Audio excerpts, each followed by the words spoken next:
Assalamualaikum dan salam sejahtera. Selamat datang ke YouTube channel aku, Syafiq Zainal Official.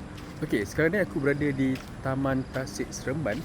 Sebelum ni memang tempat ni biasa orang jogging waktu pagi lah atau petang. Dan dorang dah upgrade, pasang lampu, memang nice gila lah bila waktu malam ada macam ni. Cantik gila kan. Jadi sekeliling ni memang dorang pasang lampu lah. Dan waktu malam kita boleh buat aktiviti lah, jogging ke, brisk walk ke, memang sangat nice lah. Jadi kalau korang yang duduk Seremban kan, waktu malam tak tahu buat apa, boleh datang sini dan buat aktiviti yang sihat lah, jogging, brisk walk dan sebagainya.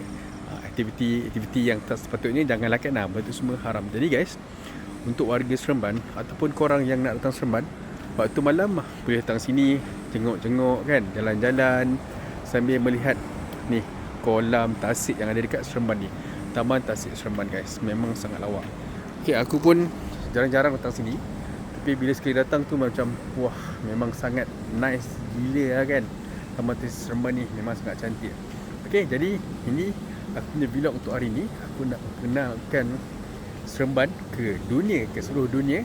Dan hari ni aku nak memperkenalkan Taman Tasik Seremban yang sangat nice gila. Okey, aku zoom sikit. Itu dia Taman Tasik Seremban. Alright. So kita jumpa lagi. Assalamualaikum. Bye.